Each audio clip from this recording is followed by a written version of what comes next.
Story by Dinesh Kumar. Ego. अभी 1 साल भी नहीं हुआ था दोनों की शादी को कि दोनों में झगड़ा हो गया किसी बात पर। जरा सी अनबन हुई और दोनों के बीच बातचीत बंद हो गई। वैसे दोनों बराबर पढ़े लिखे, दोनों अपनी नौकरी में व्यस्त, तो दोनों का ईगो भी बराबर। वही पहले मैं क्यों बोलूं, मैं क्यों झुकूं। 3 दिन हो गए थे पर दोनों के बीच बातचीत बिल्कुल बंद थी। कल सुधा ने ब्रेकफास्ट में पोहे बनाए। पोहे में मिर्च बहुत ज्यादा हो गई। सुध ने चखा नहीं तो उसे पता भी नहीं चला। और मोहन ने भी नाराजगी की वजह से बिना कुछ कहे पूरा नाश्ता किया पर एक शब्द नहीं बोला। लेकिन अधिक तीखे की वजह से सर्दी में भी वो पसीने से भीग गया। बाद में जब सुधा ने ब्रेकफास्ट किया तब उसे अपनी गलती का एहसास हुआ। एक बार उसे लगा कि वह मोहन से सॉरी बोलना चाहिए, लेकिन फिर उसे अपनी फ्रेंड की सीख याद आ गई कि अगर तुम पहले झुकी तो फिर हमेशा तुम्हें ही झुकना पड़ेगा। और वह चुप रह गई, हालांकि उसे अंदर ही अंदर अपराध बोध हो रहा था।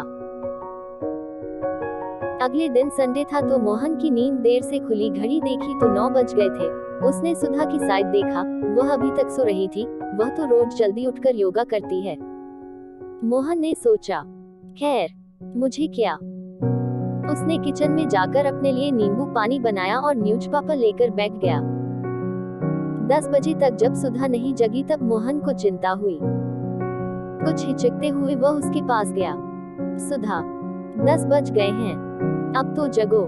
कोई जवाब नहीं। 2-3 बार बुलाने पर भी जब कोई जवाब नहीं मिला तब वह परेशान हो गया। उसने सुधा का ब्लैंकेट हटाकर उसके चेहरे पर थपथपाया। उसे तो बुखार था। वह जल्दी से अदरक की चाय बना लाया। सुधा को अपने हाथों का सहारा देकर बिठाया और पीठ के पीछे तकिया लगा दिया।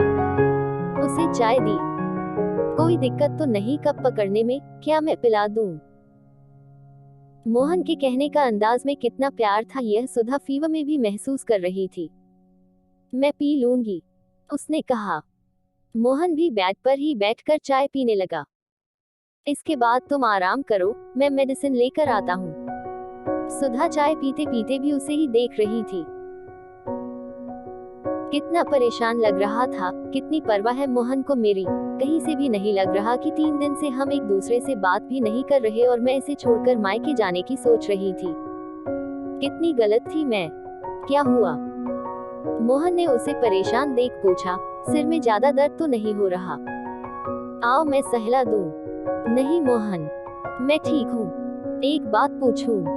हाँ बिल्कुल, मोहन ने सहज भाव से कहा। इतने दिन से मैं तुमसे बात भी नहीं कर रही थी और उस दिन ब्रेकफास्ट में मिर्च भी बहुत ज्यादा थी। तुम बहुत परेशान हुए, फिर भी तुम मेरी इतनी केयर कर रहे हो। मेरे लिए इतना परेशान हो रहे हो क्यों? हाँ, परेशान तो मैं बहुत हूँ। तुम्हारी तबीयत जो ठीक नहीं और रही मेरे तुम्हारे झगड़े की बात। तो जब जिंदगी भर साथ रहना ही है तो कभी कभी बहस भी होगी, झगड़े भी होंगे, रूठना मनाना भी होगा। 2 बर्तन जहाँ हो वहाँ कुछ खटखट तो होगी ही। समझी कि नहीं मेरी जीवन संगिनी?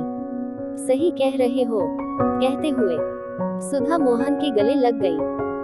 मन ही मन उसने अपने आप से वादा किया, अब कभी मेरे और मोहन के बीच ईगो नहीं आने दूंगी। इस कहानी से मिली शिक्षा को अपने जीवन में जरूर अपनाएं। प्रेरणादायक कहानियां प्राप्त करने के लिए हमारे चैनल से जुड़ जाएं। अपने दोस्तों और रिश्तेदार तक जरूर शेयर करना।